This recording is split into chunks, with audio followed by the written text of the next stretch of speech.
Thank you for joining me on The Truth Talks. I'm Karina Rachel, and today I'm chatting with Darryl about his experiences in the foster care system. Darryl, thank you so much for joining me today. Can you talk a little bit about what age and maybe how you ended up in the foster care system? Ever since I was a young kid, my mom was a drug addict. I've been in the system ever since a baby, basically. So basically your whole life. Yeah, I just aged out about 2 weeks ago, so.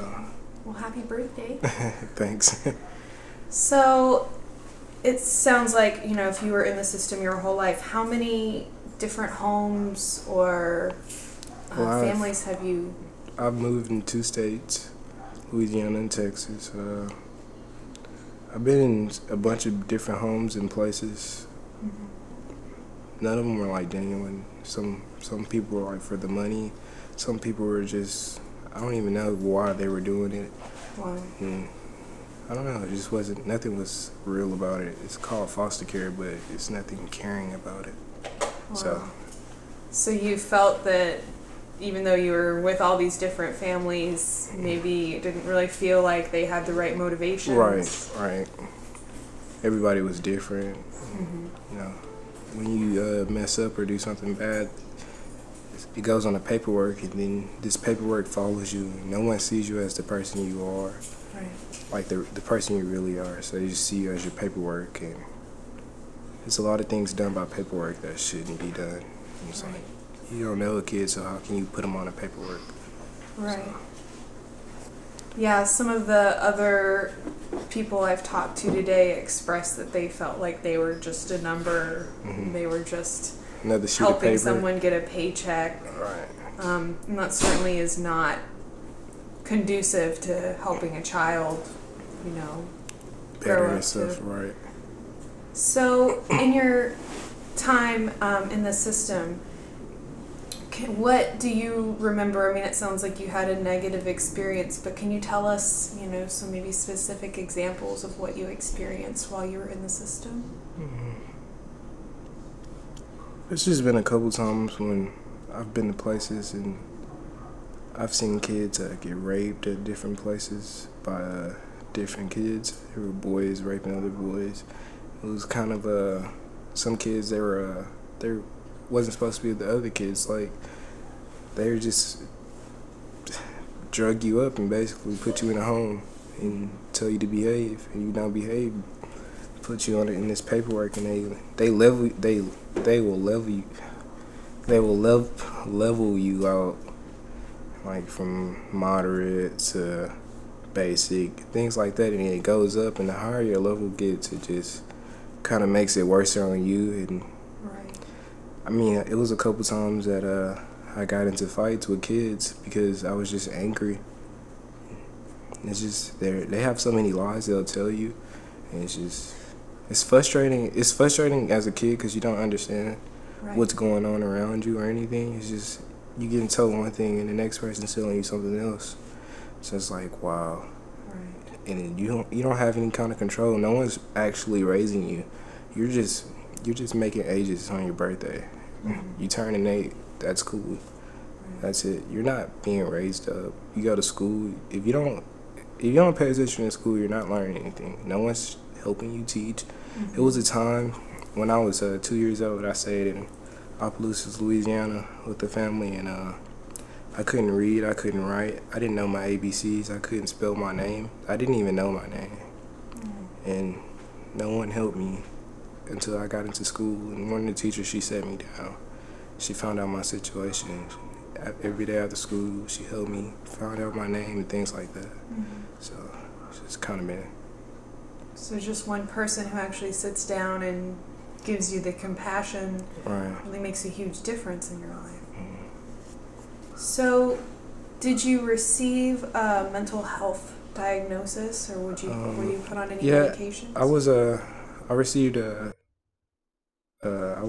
they give these things called like psych evaluations, which is straight up, it's not right. It shouldn't even, that's not, like, what normal kid goes through things like that, you know?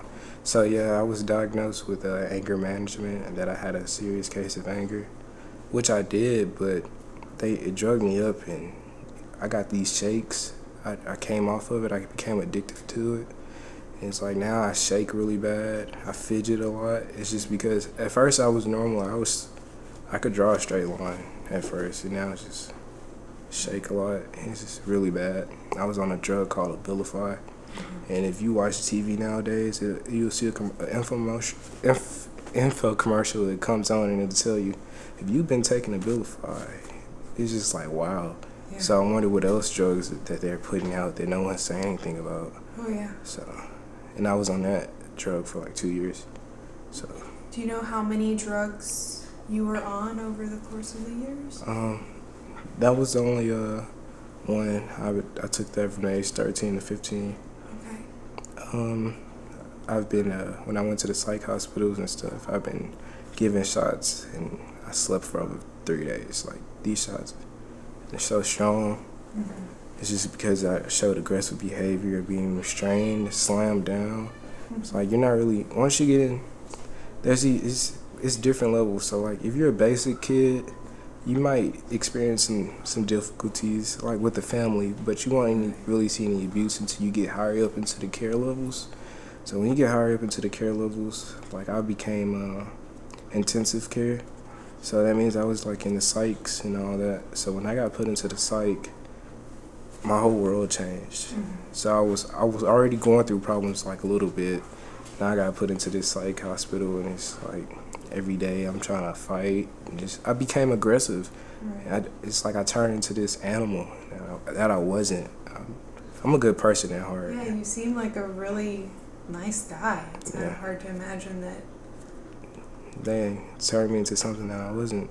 Right. And every day I was being drugged up with this, I don't even know what it's called. It's just, I acted up, they throw me down and give me a shot.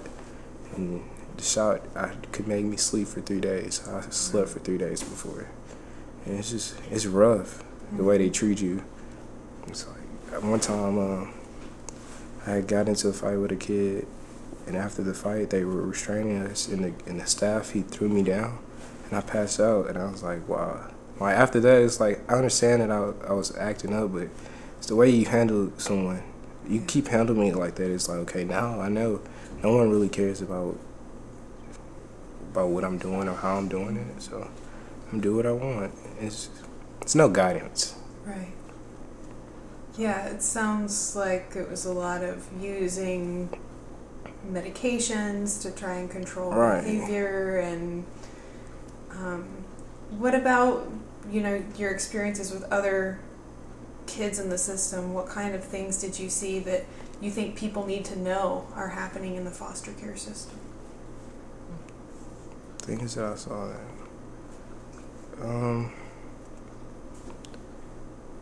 I know, like, well, some foster families, they have kids of their own, mm-hmm. and they'll get other foster kids that are the same age. And nothing's ever done equally. It's like, if I'm 17, my foster brother's 17, somebody is always getting, it's like nothing's ever equal. So it kind of creates like this jealousy thing. Mm-hmm. I don't know, it's weird. And some kids are actually regular kids before they get into care. And then when they get into care, it's just like I don't know, it's just, they're not all the way there anymore. Right. So I really couldn't, I was a kind of stay to yourself type kid, so I really couldn't tell you like other relationships of kids and how the kids, I just know like nothing was ever done equally. It's things like that. Some kids were treated way differently by staff themselves, so. Right. So let's talk about, I guess you said you just aged out 2 weeks ago. Mm-hmm. What happened when you aged out? How did you end up in Angel Reach?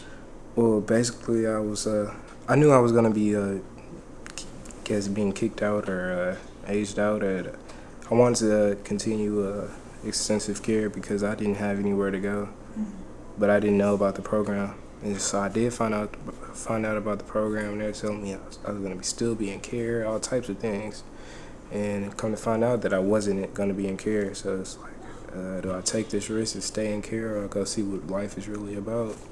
So I kind of just took the risk, but when I was 17, 3 days before my birthday, I already knew. My clothes were packed and everything. So it's like you need to get out when I turn 18. I came here the day after I turned 18. So what is your overall impression of Angel Reach? It's a really good program. I never had anyone help me like this. I'm in school, I'm in college, I got a job. I actually have 2 jobs. I'm taking care of my business and going to church, everything. It's all around a good program. Yeah. Are there any words of comfort or motivation that you could give to other kids in the foster care system? Just whatever you're going through, it gets better tomorrow. It always gets better the next day. Just stay strong. That's all I can say. Gotta cry, just cry. Is there anything else that you want to share? No, not at all. All right. Well, thank you so much, Darryl, for chatting with me today. You're welcome. Nice chatting. Thank you so much for watching. I hope that you will subscribe to our channel so that you can see my future videos in this series. Please be sure to leave your thoughts, your comments, and topic requests below. And I hope you have a beautiful day. Thanks for watching.